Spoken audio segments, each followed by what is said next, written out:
Oke, selamat pagi semuanya. Pagi, Bu. Gimana kabarnya? Baik, Bu. Alhamdulillah. Selamat datang ya kepada kalian semua siswa baru di SMA Negeri 1 Katasean. Tepuk tangan dulu dong.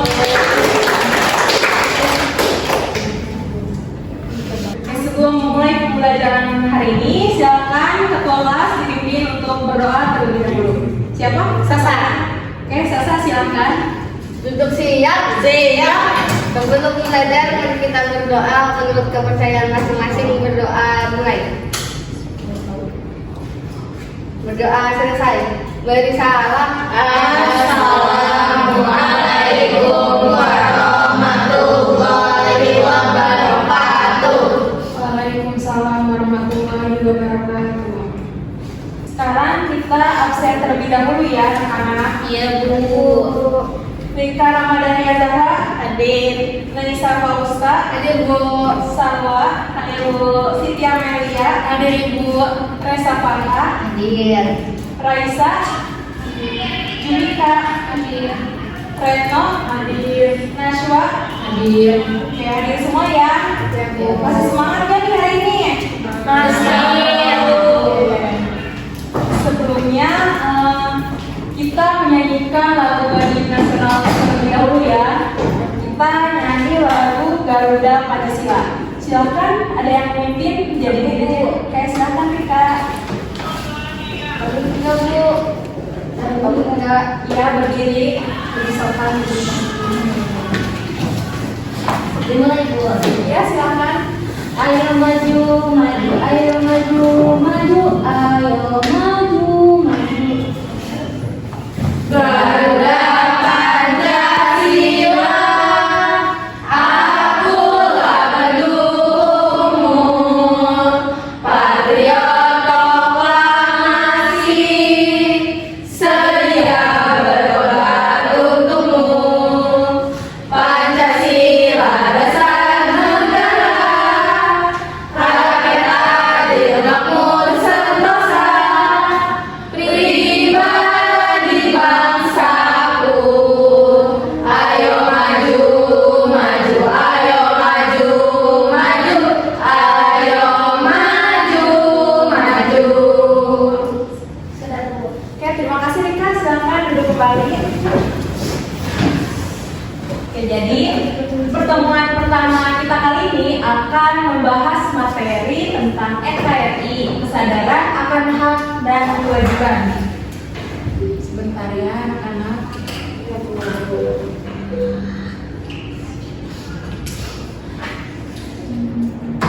Sebelumnya ada yang tahu nggak sih pengertian hak dan kewajiban? Boleh angkat tangan? Ada, Bu. Oke, silakan Rika. Apa itu hak? Hak itu adalah suatu kekuasaan untuk menerima atau melakukan sesuatu yang seharusnya diterima atau dilakukan, Bu.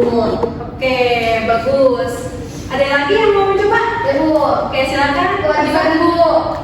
Kewajiban apa tuh? Kewajiban adalah segala sesuatu yang harus kita lakukan dengan penuh tanggung jawab. Terus kewajiban juga sesuatu yang harus dilaksanakan atau harus dilaksanakan, Bu. Oke, tepuk tangan dong. Selanjutnya Ibu akan memberitahu tujuan pembelajaran di pertemuan kali ini. Nah, di sini tujuan pembelajarannya itu yang pertama, peserta didik dapat mengidentifikasi pengertian tentang hak dan kewajiban warga negara. Lalu yang kedua, peserta didik dapat memberi contoh dan memiliki kesadaran akan hak dan kewajibannya sebagai warga sekolah, warga masyarakat, dan warga negara. Lalu yang ketiga, peserta didik mampu memahami perbedaan antara hak dan kewajiban. Dan yang keempat, peserta didik itu mampu mengetahui akan hak dan kewajibannya sebagai warga negara. Nah, pengertian hak dan kewajiban seperti yang sudah dijelaskan tadi oleh teman-teman kalian, oleh Rika dan Sasa itu benar. Dan di sini pengertian hak itu pada dasarnya adalah sesuatu yang harusnya bisa diterima atau dinikmati. Dan pengertian kewajiban di sini itu menegaskan tanggung jawab atau tugas yang harus dilaksanakan demi kepentingan bersama. Nah, jadi hak dan kewajiban kewajiban itu adalah dua hal yang tidak bisa terpisahkan. Keduanya saling berkaitan. Nah, keduanya ini berperan penting untuk mengatur nilai dan pola perilaku seorang individu. Nah, di sini terdapat hak kita. Di sekolah yang pertama, mendapatkan perlindungan di area sekolah. Contohnya, sekolah menyiapkan tempat parkir. Nah, siswa bisa memarkirkan motornya di area tersebut dan itu harus dilindungi oleh satpam dari sekolah itu. Nah, lalu yang kedua, mendapatkan ilmu pengetahuan. Di sekolah selain mendapatkan ilmu pengetahuan tentang mata pelajaran yang kita pelajari di sekolah, kita juga bisa menambah ilmu pengetahuan dengan membaca buku ataupun meminjam buku ke perpustakaan yang disediakan oleh sekolah. Lalu yang ketiga, menggunakan fasilitas dan layanan pendidikan. Itu contohnya seperti lapangan olahraga, kantin, toilet siswa maupun toilet guru. Nah, di sini hak dari dalam masyarakat. Yang pertama itu mendapatkan akses dan pelayanan masyarakat.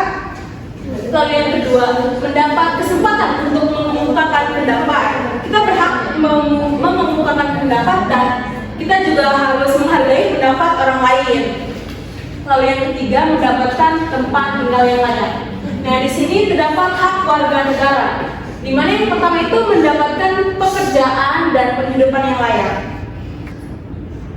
Dalam Undang-Undang Dasar Negara Republik Indonesia tahun 1945, pasal 27 ayat 2 yang berbunyi bahwasanya tiap warga negara Indonesia berhak atas pekerjaan dan penghidupan yang layak bagi masyarakat Indonesia. Lalu yang kedua, itu mendapatkan perlakuan yang sama di hadapan hukum. Dan yang ketiga, mendapatkan pengakuan, jaminan, perlindungan, dan kepastian hukum yang adil. Nah, ini kewajiban kita sebagai warga negara ya di sekolah. Yang pertama itu kita harus bisa dong mengerjakan dan mengumpulkan tugas tepat waktu. Lalu yang kedua, menjaga kebersihan lingkungan sekolah dengan membuang sampah pada tempatnya.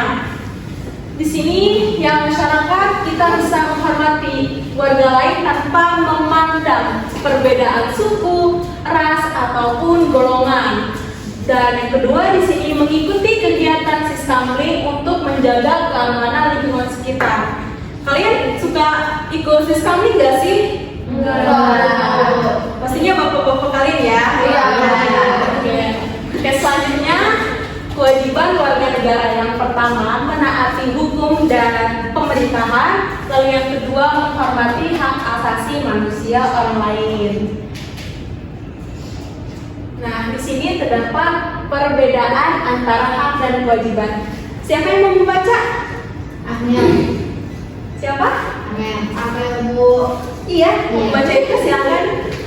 Perbedaan antara hak dan kewajiban adalah bahwa hak berfungsi sebagai suatu kesempatan atau kemampuan untuk melakukan atau mendapatkan sesuatu, sedangkan kewajiban berfungsi sebagai bentuk tanggung jawab untuk memberikan atau melakukan sesuatu. Oke, tepuk tangan untuk teman kita.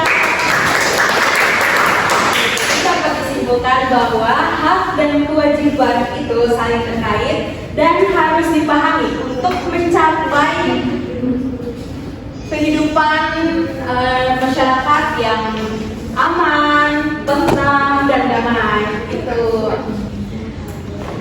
Selanjutnya, Ibu akan memberikan tugas kelompok pada kalian.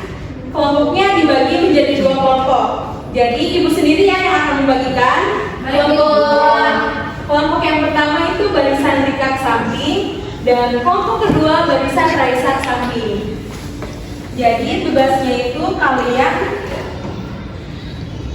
menulis di kertas ini. Ada kelompok 1 tuh tentang dampak positif dari adanya kesadaran akan hak dan kewajiban. Lalu yang kedua, dampak negatifnya dari kurangnya kesadaran akan hak dan kewajiban. Kemudian nanti dikumpulkan ya ke depan dan mungkin akan Ibu tunjuk random ya untuk mengulas kembali apa yang kalian tulis dan kerjakan di dalam kertas yang Ibu bagikan sekarang. Oke, ini buat kelompok 1. Ya Bu. Dan ini untuk kelompok 2. Silakan dikerjakan, waktunya hanya 2 menit saja. Dimulai dari sekarang. Oh itu juga kelompok kita. Ya, gimana?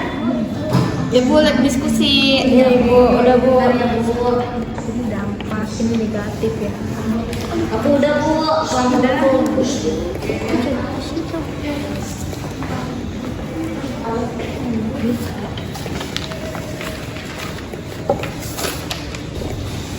Udah Bu. Oke.